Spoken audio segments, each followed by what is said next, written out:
ಓಂ ಶ್ರೀ ಗುರುಭ್ಯೋ ನಮಃ. ಹರಿ ಓಂ. ಯಾವುದು ನಮ್ಮ ಇಂದ್ರಿಯಗಳಿಂದ ಗ್ರಹಿಸಲ್ಪಡುತ್ತೋ, ಮನಸ್ಸು ಬುದ್ಧಿಯಿಂದ ಅರಿಯಲ್ಪಡುತ್ತೋ ಅದು ಶಾಶ್ವತ ಸುಖ ಆಗಲಾರದು. ಪೀಸ್ ದಟ್ ಪಾಸತ್ ಆಲ್ ಅಂಡರ್ಸ್ಟ್ಯಾಂಡಿಂಗ್, ಬಹಳ ಪ್ರಸಿದ್ಧವಾದ ವಾಕ್ಯ.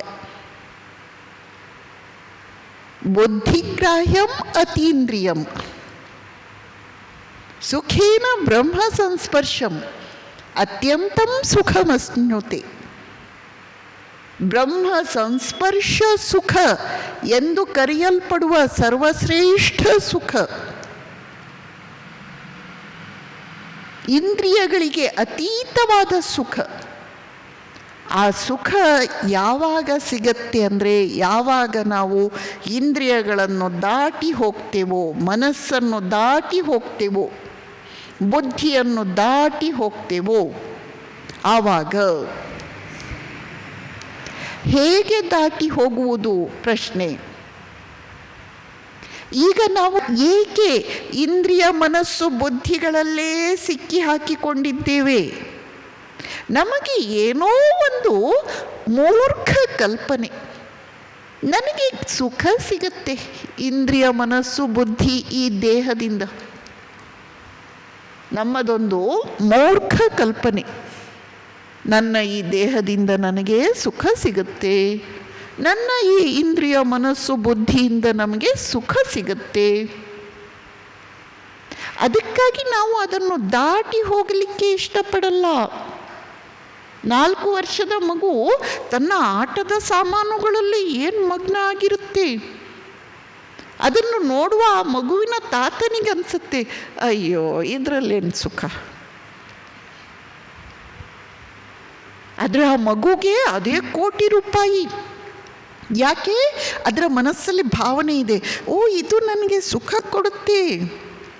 ಅದನ್ಕೊಳ್ಳುತ್ತೆ, ನಾನು ಜೀವನ ಇಡೀ ಇದನ್ನು ಬಿಟ್ಟು ಹೋಗಲ್ಲ. ಆದರೆ ಇನ್ನು 10 ವರ್ಷ ಕಳೀಲಿ, ಆ ಆಟದ ಸಾಮಾನು ಎಲ್ಲಿದೆ ಹೇಳಿ? ಈಗ ಹೊಸ ಆಟದ ಸಾಮಾನು ಸಿಕ್ತು. ಅಂದರೆ ನಮ್ಮ ಮನಸ್ಸಿನಲ್ಲಿ ಒಂದು ಭ್ರಮೆ, ಈ ದೇಹ ನನಗೆ ಸುಖ ಕೊಡುತ್ತೆ. ನೋಡಿಲ್ವಾ ಇಷ್ಟು ವರ್ಷ ಎಷ್ಟು ಸುಖ ಕೊಟ್ಟಿದೆ ಈ ದೇಹ ಅಂತ. ಈ ಇಂದ್ರಿಯಗಳು ನಮಗೆ ಸುಖ ಕೊಡುತ್ತವೆ, ಈ ಮನಸ್ಸು ನನಗೆ ಸುಖ ಕೊಡುತ್ತೆ, ಬುದ್ಧಿ ನನಗೆ ಸುಖ ಕೊಡುತ್ತೆ. ಹೇಗೆ ಬಾಲಕ ತನ್ನ ಆಟದ ಸಾಮಾನುಗಳು ತನಗೆ ಸುಖ ಕೊಡುತ್ತವೆ ಎಂಬ ಭ್ರಮೆಯಲ್ಲಿ ಇದ್ದಾನೋ, ಹಾಗೆ ನಾವು ಇವು ನಮಗೆ ಸುಖ ಕೊಡುತ್ತವೆ ಎಂಬ ತಪ್ಪು ಕಲ್ಪನೆಯಲ್ಲಿ ಸಿಕ್ಕಿ ಹಾಕಿಕೊಂಡಿದ್ದರಿಂದ ನಮಗೆ ಧ್ಯಾನ ಇಷ್ಟ ಆಗಲ್ಲ, ನಮಗೆ ಅಂತರ್ಮುಖವಾಗಿ ಹೋಗಬೇಕು ಅಂತ ಇಷ್ಟ ಆಗಲ್ಲ, ನಮಗೆ ದೇಹ ಮನ ಬುದ್ಧಿಯನ್ನು ದಾಟಿ ಆತ್ಮನ ಸ್ತರವನ್ನು ಏರಬೇಕು ಅಂತ ಇಷ್ಟ ಆಗಲ್ಲ. ಯಾಕೆ? ನನ್ನ ಆಟದ ಸಾಮಾನೇ ಜಗತ್ತಿನ ಸರ್ವಸ್ವ, ಅದರಷ್ಟು ಒಳ್ಳೆಯ ವಸ್ತು ಜಗತ್ತಿನಲ್ಲಿ ಇನ್ನೊಂದಿಲ್ಲ. ಇದನ್ನು ನಾವು ಏನಂತ ಕರಿತೇವೆ? ಇದನ್ನು ನಾವು ತೃಷ್ಣೆ. ಇದನ್ನು ನಾವು ಏನೆಂದು ಕರೆಯುತ್ತೇವೆ? ತೃಷ್ಣೆ. ತೃಷ್ಣೆ ತೃಷ್ಣೆ ತೃಷ್ಣೆ ಅಂದ್ರೇನು? ದಾಹ. ಇಷ್ಟು ದೊರಕಿದರೆ ಮತ್ತಿಷ್ಟು ಬೇಕೆಂಬ ಆಸೆ. ಇನ್ನೂ ಏನೇನು 10 ಕೋಟಿ ರೂಪಾಯಿ ಇದ್ದರೂ ನನಗೆ 11ನೇ ಕೋಟಿಯ ಕಡೆಗೆ ಗಮನ ಹೊರತು 10 ಕೋಟಿಯಲ್ಲಿ ಸಂತೋಷ ಇಲ್ಲ. ತೃಷ್ಣೆ.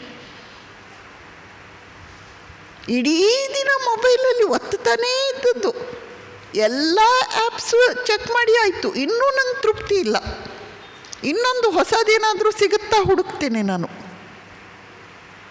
ಇದನ್ನು ಏನಂತ ಕರಿತೇವೆ ನಾವು? ತೃಷ್ಣೆ.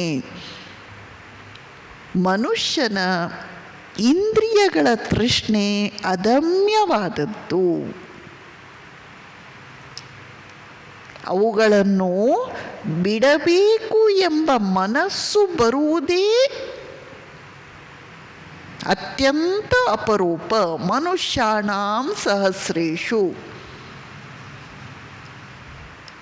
ಈ ತೃಷ್ಣೆಯನ್ನು ಬಿಟ್ಟಾಗ ಮಾತ್ರ ನಾವು ನಿಜವಾದ ಅರ್ಥದಲ್ಲಿ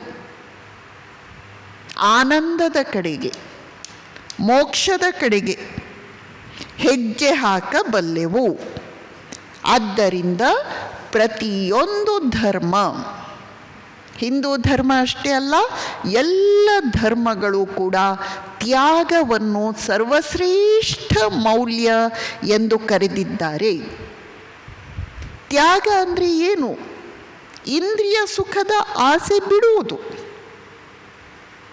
ಬಂತ ಸಂತೋಷ, ಬರಲಿಲ್ವಾ ತಲೆ ಕೆಡಿಸ್ಕೋಬೇಡಿ. ಮನಸ್ಸಿನಿಂದ ಲಭಿಸುವ ಸುಖದ ಆಸೆ ಬಿಡುವುದು. ಬಂತ ಸಂತೋಷ, ಬರಲಿಲ್ವಾ ಬಿಡಿ, ಅದರ ಹಣೆ ಬರಹನೇ ಅಷ್ಟು. ಬುದ್ಧಿಯಿಂದ ಬರುವ ಎಲ್ಲ ಸುಖದ ಆಸೆಯನ್ನು ಬಿಡುವುದು. ಅನುಭವಿಸಬೇಡಿ ಅಂತ ಅಂದಿಲ್ಲ. ಅಂದ್ರೇನು, ಒಂದು ದೃಶ್ಯ ಬಂದಾಗ ನೋಡಬೇಡಿ ಅಂದಿಲ್ಲ. ನೋಡಿ, ಆಸೆಯಿಂದ ನೋಡಬೇಡಿ. ಯಾವುದೋ ಒಂದು ಘಟನೆ ನಡೆದಾಗ ಸಂತೋಷ ಪಡಬೇಡಿ ಅಂದಿಲ್ಲ, ಸಂತೋಷ ಪಡಿ. ಆದರೆ ಆಸೆಯಿಂದ ಇದೇ ಪರ್ಮನೆಂಟ್ ಆಗಬೇಕು, ಇದೇ ಯಾವಾಗಲೂ ಇರಬೇಕು ಅಂತ ಆಸೆಯಿಂದ ಕೂಡಿ ನೋಡಬೇಡಿ.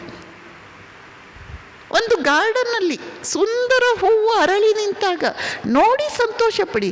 ಆದರೆ ಈ ನನ್ನದೇ ಗಾರ್ಡನಲ್ಲಿ ಇರಬೇಕಿದು, ಇದು ನನ್ನದೇ ಆಗಬೇಕು ಅಂತ ಹೇಳಬೇಡಿ. ಒಂದು ಮಗುವಿನ ಮಂದಹಾಸ ನೋಡಿ ಸಂತೋಷ ಪಡಿ, ಇದು ಹೀಗೇ ಪರ್ಮನೆಂಟ್ ಇರಬೇಕು, ಈ ಮಗು ನನ್ನದೇ ಆಗಿರಬೇಕು, ಇನ್ನೊಬ್ಬರ ಮಗು ಆಗಿರಬಾರ್ದು. ಹೀಗೆ ಏನು, ಎಲ್ಲವನ್ನೂ ನಾವು ಇಂದ್ರಿಯ ಮನ ಬುದ್ಧಿಯಿಂದ ಎಂಜಾಯ್ ಮಾಡೋಣ, ಆದರೆ ನನ್ನದಾಗಬೇಕು. ಇದು ತೃಷ್ಣೆ, ಇದು ನನಗೇ ಬೇಕು, ಇದು ತೃಷ್ಣೆ. ಇದನ್ನು ನಾವು ಬಿಡಬೇಕು. ನಮಸ್ಕಾರ.